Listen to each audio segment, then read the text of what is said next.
नमस्कार दोस्तों, स्वागत है आप सभी का हमारे YouTube चैनल अक्षय और रैया 79 डॉस ऑफिशियल पर। आज हम लोग लेकर आए हैं एक बहुत ही इंटरेस्टिंग और नॉलेज से भरी documentary, modern historians of ancient India. आखिर कैसे ब्रिटिश हिस्टोरियंस ने भारत के इतिहास को देखा, क्यों उन्होंने भारत को एक बैकवर्ड और डेस्पोटिक सोसाइटी बताया, और कैसे इंडियंस हिस्टोरियंस ने उन सब बातों का जवाब दिया और भारत के असली इतिहास को दुनिया के सामने रखा। आज की इस डॉक्यूमेंट्री में हम जानेंगे कम्युनिस्ट हिस्टोरियंस, नेशनलिस्ट हिस्टोरियंस और नॉन पॉलिटिकल हिस्ट्री के डेवलपमेंट के बारे में। तो वीडियो को एंड तक जरूर देखें, क्योंकि आज आपको मिलेगा एशियंट इंडियन हिस्टोरी का एक बिल्कुल नया पर्सपेक्टिव। 18th सेंचुरी के सेकेंड हाफ में ब्रिटिश ईस्ट इंडिया कंपनी ने बंगाल और बिहार पर कंट्रोल एस्टैब्लिश कर लिया था। अब ब्रिटिश रीलर्स को इंडिया को गवर्न करने के लिए हिंदू और मुस्लिम लॉज को समझना जरूरी था। इसी वजह से उन्होंने एंशिएंट इंडियन टेक्स्ट्स का स्टडी शुरू किया। 1776 में मनुस्मृति को इंग्लिश में ट्रांसलेट किया गया, जिसे a code of Gentoo laws कहा गया। ब्रिटिश जजेस के साथ पंडित्स और मौलवीज को भी अपॉइंट किया गया ताकि इंडियन सिविल लॉज को समझा जा सके। 1784 में कलकत्ता में Asiatic Society of Bengal establish हुई, जिसे सर विलियम जोन्स ने स्टार्ट किया। विलियम जोन्स ने एक बहुत इंपॉर्टेंट बात कही। उन्होंने सजेस्ट किया कि संस्कृत, लैटिन और ग्रीक एक ही लैंग्वेज फैमिली से बिलोंग करती हैं। उन्होंने फेमस संस्कृत प्ले अभिज्ञान शाकुंतलम को इंग्लिश में ट्रांसलेट किया और भगवद गीता का भी इंग्लिश ट्रांसलेशन हुआ। इसके बाद यूरोप के कंट्रीज जैसे जर्मनी, फ्रांस और रशिया में इंडियन स्टडीज यानी इंडोलॉजी पॉपुलर होने लगी। 19th सेंचुरी में German scholar F Max Muller ने एंशिएंट इंडियन टेक्स्ट्स को लार्ज स्केल पर ट्रांसलेट करवाया। उनके under Sacred Books of the East नाम की सीरीज पब्लिश हुई, जिसमें लगभग 50 वॉल्यूम्स थी। लेकिन इन वेस्टर्न हिस्टोरियंस ने इंडियन सोसाइटी के बारे में कुछ कंट्रोवर्शियल ओपिनियंस भी दिए। उनका मानना था कि इंडियंस में हिस्ट्री और क्रोनोलॉजी का सेंस नहीं था। इंडिया हमेशा डेस्पोटिक रूलर्स के अंडर रहा। इंडियन स्पिरिचुअल मैटर्स में इतने बिजी थे कि उन्होंने पॉलिटिकल यूनिटी और सेल्फ गवर्नमेंट पर ध्यान ही नहीं दिया। British historian Vincent Arthur Smith ने अपनी book early history of India में इंडिया को एक ऐसे देश के रूप में प्रेजेंट किया जहां सिर्फ ऑटोक्रेसी थी और पॉलिटिकल यूनिटी ब्रिटिश रूल के बाद ही आई।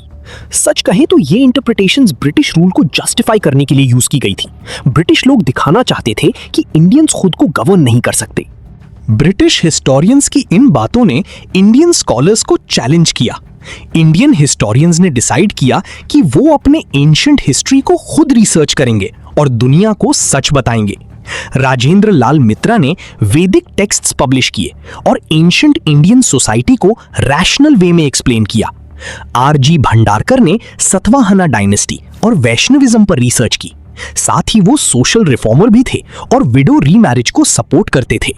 वी.के. राजवाड़े महाराष्ट्र की विलेजेस में घूम घूम कर संस्कृत मैन्यूस्क्रिप्ट्स कलेक्ट करते थे।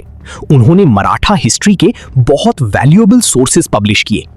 पांडुरंग वामन काने ने हिस्ट्री ऑफ धर्मशास्त्र लिखी, जो एंशिएंट इंडियन सोशल लॉज और कस्टम्स का एनसाइक्लोपीडिया मानी जाती है। Political history and Indian pride. Indian historians ने प्रूव करने की कोशिश की कि इंडिया के पास स्ट्रॉन्ग पॉलिटिकल सिस्टम्स और एडमिनिस्ट्रेशन था। डी.आर. भंडारकर ने अशोका और एंशिएंट पॉलिटिकल इंस्टीट्यूशंस पर काम किया। हेमचंद्र राय चौधरी ने महाभारता पीरियड से गुप्ता एम्पायर तक की हिस्ट्री रिकंस्ट्रक्ट की। आर.सी. मजूमदार ने multi volume work history and culture of the Indian people edit किया, जो इंडियन हिस्ट्री का बहुत इंपॉर्टेंट सोर्स माना जाता है। साउथ इंडिया के great historian K E. Nilakantha Sastri ने a history of South India लिखी और साउथ इंडियन डायनेस्टीज पर डिटेल्ड रिसर्च की। Historian K P. जायसवाल ने ब्रिटिश मिथ को चैलेंज किया कि इंडिया सिर्फ डिस्पोटिक रूलर्स का देश था। उन्होंने बताया कि एंशिएंट इंडिया में रिपब्लिक्स भी एग्जिस्ट करती थीं, जहां सेल्फ गवर्नमेंट का सिस्टम था। उनकी फेमस बुक हिंदू पॉलिटी आज भी एक क्लासिक मानी जाती है। 1960 के बाद हिस्टोरियन सिर्फ किंग्स और वॉर्स पर फोकस नहीं करना चाहते थे। अब हिस्टोरियन सोसाइटी, कल्चर, रिलीजन और डेली लाइफ को भी स्टडी करने लगे। British historian A L. बैशन की famous book the wonder that was India ने इंडियन कल्चर को एक पॉजिटिव और बैलेंस्ड वे में प्रेजेंट किया। ये एक बड़ा शिफ्ट था पॉलिटिकल हिस्ट्री से सोशल और कल्चरल हिस्ट्री की तरफ। तो दोस्तों, आज हमने जाना कि कैसे कॉलोनियल हिस्टोरियंस ने इंडियन हिस्ट्री को अपने नज़रिए से एक्सप्लेन किया और कैसे इंडियन नेशनलिस्ट हिस्टोरियंस ने भारत के ग्लोरियस पास्ट को दुनिया के सामने रखा। हिस्ट्री को सिर्फ डेट और वॉर्स का कलेक्शन नहीं होती, बल्कि एक सिविलाइजेशन की आइडेंटिटी होती है और भारत का इतिहास दुनिया की सबसे रिच और फैसिनेटिंग हिस्टोरीज में एक है। अगर आपको ये डॉक्यूमेंट्री पसंद आई हो तो वीडियो को लाइक करें, शेयर करें और हमारे चैनल अक्षय औरैया 79.official को सब्सक्राइब करना बिल्कुल मत भूलिएगा। मिलते हैं अगले एपिसोड में एक और अमेजिंग हिस्टोरिकल डॉक्यूमेंट्री के साथ। जय हिंद, नमस्कार।